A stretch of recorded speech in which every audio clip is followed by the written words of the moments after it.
What's up, y'all? It's your boy Winston Wolf. I'm back. I just want to do a quick video. I've been trying to enjoy my day off, but I can't because people texting me, asking me if I saw the new Disney Plus stuff. And yes, I saw the new Disney Plus stuff. And at this point, I think that they're trying to push away anybody that has any kind of critical thinking, any kind of standards, anybody that just likes anything with quality and questions why and how things got so dumb. They don't want them. They don't want them because they're going to hear about it. They're going to see the videos on the internet. You know, Disney sucks. Why does Disney suck? Disney needs to get rid of these people. They don't want that. Instead of fixing the problem, they would just rather push people like that away and embrace the mouth breathers, embrace the people that can just be entertained by pinwheels, people that just love the garbage they've been putting out. So that way, they don't have to try. They don't have to do anything. They can just keep on this path of just straight up mediocrity and be happy, and everybody there will be happy. Disney, I am straight up confused out of the plethora of characters you have, and I'm just talking about the Marvel aspect now. Out of the characters that you have, not even the ones that people know about that you haven't used yet, but I'm talking about the unknown, like for instance, Deathlock. Deathlock, one of my favorite Marvel characters. They ruined him by having a version of Deathlock in that garbage, what was it, Agents of S.H.I.E.L.D., that steaming pile. But you could have Deathlock. There's different versions of him. You know, you could put him in there. Arcade as the villain. He's one of my favorite villains. You haven't seen him. You can place him in so many different, situations that would make sense. There's just so many characters. Why are you picking Echo? Let alone having a whole show about this person that nobody knows about and nobody cares. Ironheart. That's the one that gives me the most cringe. That Riri Williams or whatever the hell her name is. Nobody cares. Especially after you just had Robert Downey. And even before Endgame and all that, a lot of people sat around and they said, man, eventually Marvel's not going to have Hemsworth. They're not going to have Chris Evans. They're not going to have Robert Downey. Who are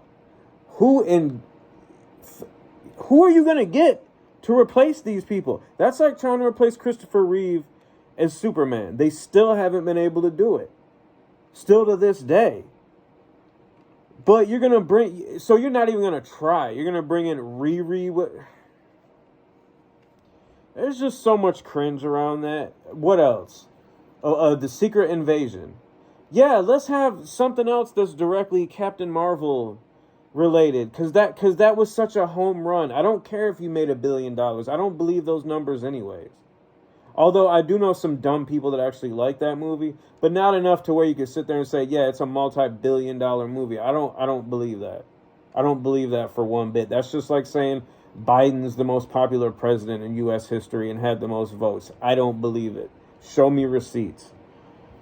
What other garbage? Okay, She-Hulk had zero interest for that. The only interest I have in that is I feel like they might have some kind of Easter egg that's going to lead into or connect to the Fantastic Four, just because she has that history with the Fantastic Four. But there's not enough interest for me to watch it. I'll just, once that show comes out and once it runs its course, I'll read the Wikipedia or watch, New Rockstars does those videos about Easter eggs and things like that. I'll probably watch that. I'm not going to watch any of these shows. Moon Knight, I had hoped for, but for some reason, that 30-second trailer, or not even a trailer, that little 30-second clip, it did nothing. It did nothing but make me just scrunch my face up and be like, what? Like, that's the first 30 seconds that you're giving to people. That's how you're introducing this show for the very first time to people. Not like the Obi-Wan show to where, I guess they only gave you, because I didn't even watch that presentation. I just watched clips and things that people sent me. But, with like Obi-Wan, we've already seen a ton of Obi-Wan, so it's not like we need some big introduction. We know Obi-Wan. It's like an old friend coming back. Hopefully it's going to be that way. Now that it's under the control of these brainless, clueless idiots, who knows? Who knows what this character is going to be like now? But yeah, for Moon Knight, that's the That's supposed to get us hyped. That's supposed to get us, you know, just, counting down the hours for it. No, I have zero interest now. I don't understand it. I'm trying to think what other garbage they announced on there. Oh, the what is it? It's not Captain Marvel. Ms. Marvel. Zero interest when I first heard about it. Even less interest now. Was mad that they put her in the Avengers game instead of Hawkeye from Jump Street, or at least War Machine.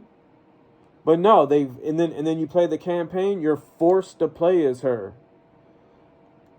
Do not like the character. Do not like the related characters, because that means that's more Brie Larson. That's more of, what is it, Monica Rambeau that nobody cares about. Disney, guess what? People only care about one Rambeau. It ain't Monica Rambeau.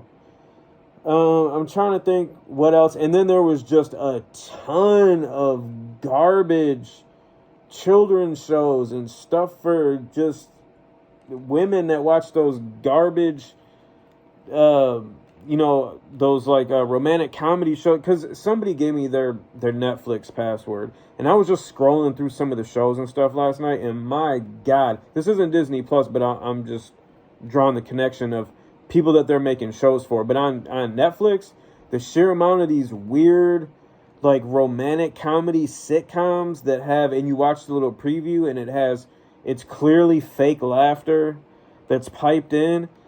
That seems like what Disney is kind of going for. That type of dumb, brainless, just nothing content. I don't get it. The only two things I had any remote interest for is that documentary about Boba Fett, which I'm sure, because you know how Disney doesn't really want to push anything that they didn't create, that wasn't created under their watch.